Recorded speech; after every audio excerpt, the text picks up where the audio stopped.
Coucou tout le monde et bienvenue sur ma chaîne Books Critics vidéo, j'espère que vous allez bien.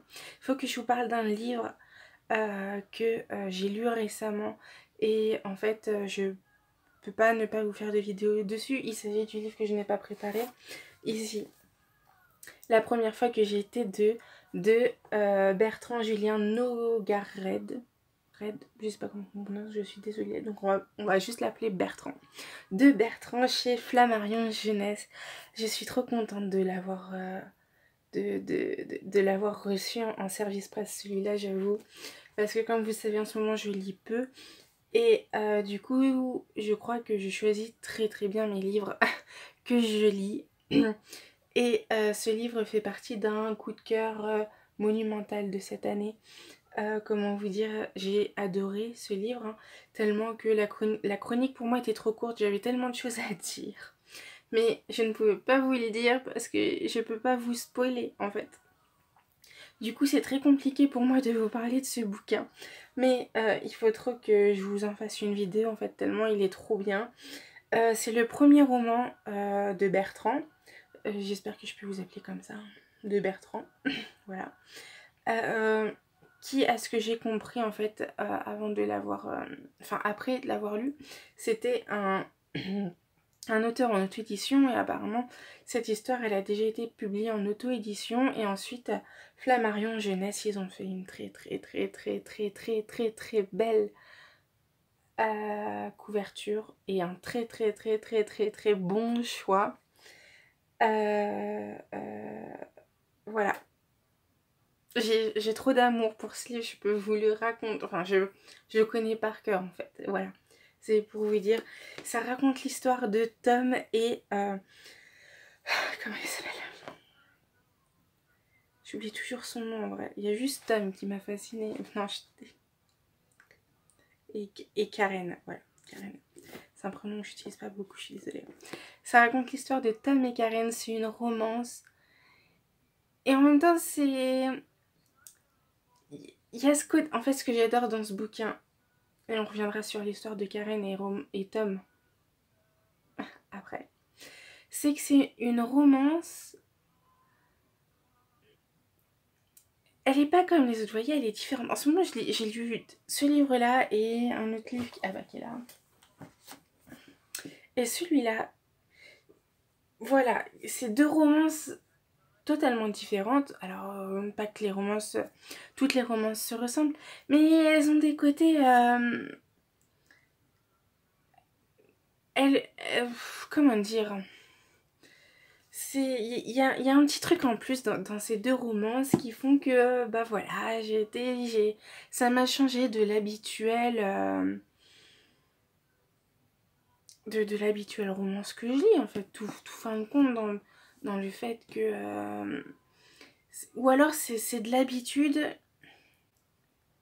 ou alors c'est, je sais pas, c'est une romance, c'est de la romance habituelle parce que c'est quand même, bah, pour vous dire, deux histoires quand même impossibles dans le sens où dans celui-là, pour celui-là surtout, les deux personnages ne croient pas du tout en l'amour, ou du moins n'arrivent plus à y croire pour des passifs...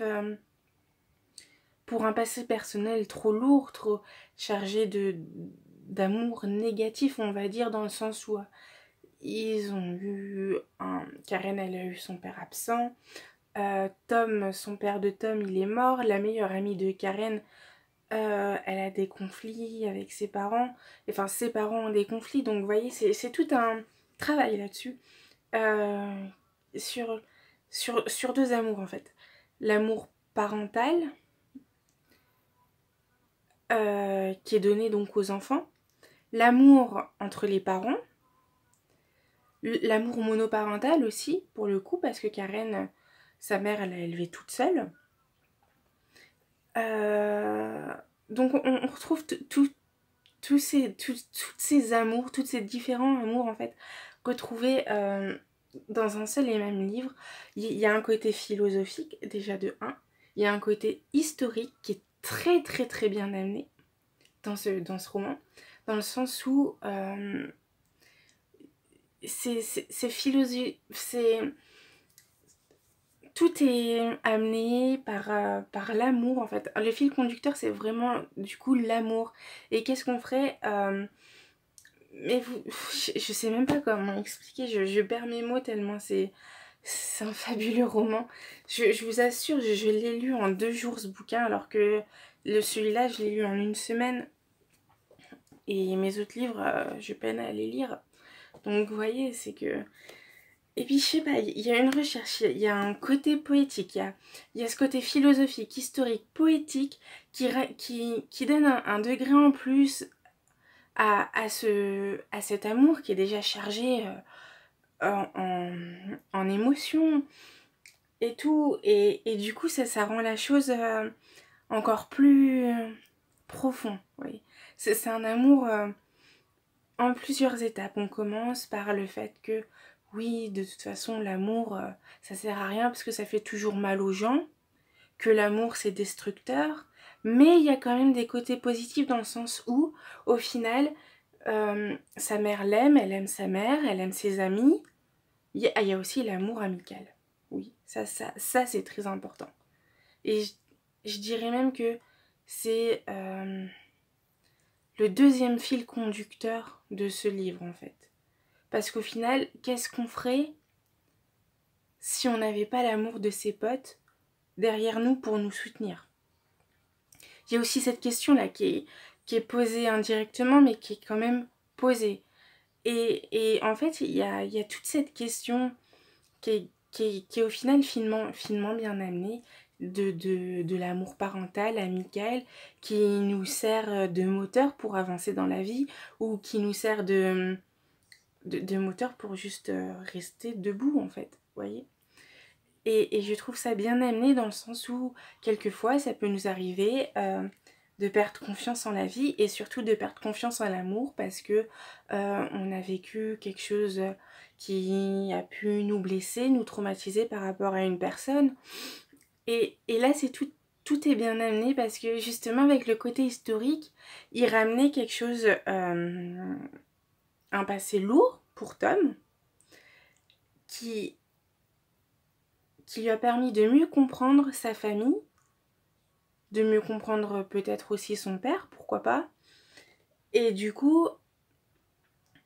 euh, du coup ça donne une dimension en plus à l'histoire, vous voyez. Je sais pas si vous me comprenez, mais voilà. C'est cet amour qui est...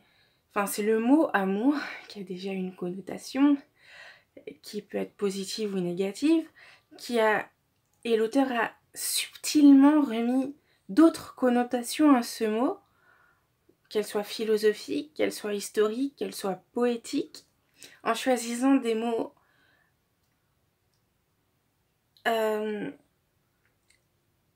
des, des mots justes, des mots qui en fait ils parlent à tout le monde parce qu'au final on a toujours été...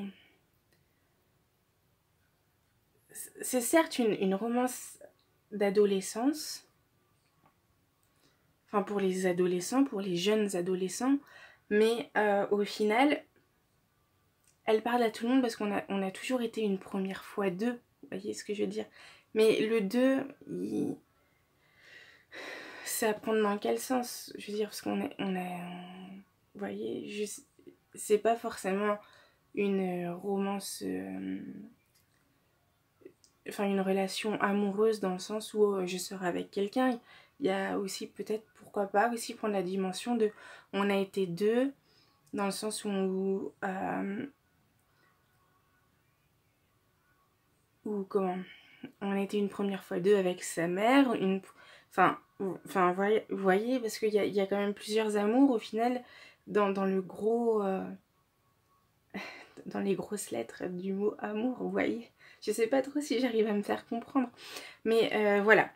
C'est, disons que le mot amour est un peu décortiqué et ça fait du bien de lire ça parce que c'est un livre à la fois frais, doux et triste. Et encore, enfin triste, non, c'est pas le mot. Il est triste, mais c'est une tristesse qui, je sais pas, qui nous rend joyeux. Enfin, je sais pas comment dire parce que la fin, elle est surprenante. on se dit merde, on est triste, hein, parce que vous voyez bien que l'auteur a cette plume, a cette finesse de plume, à ce... il a quelque chose, cet auteur, vraiment, c'est... Et voilà, bah, j'en perds mes mots tellement j'adore. Enfin bref, c'est un livre à retenir et à mettre dans vos bibliothèques. Voilà. Je vous fais des bisous et bonne lecture. À plus.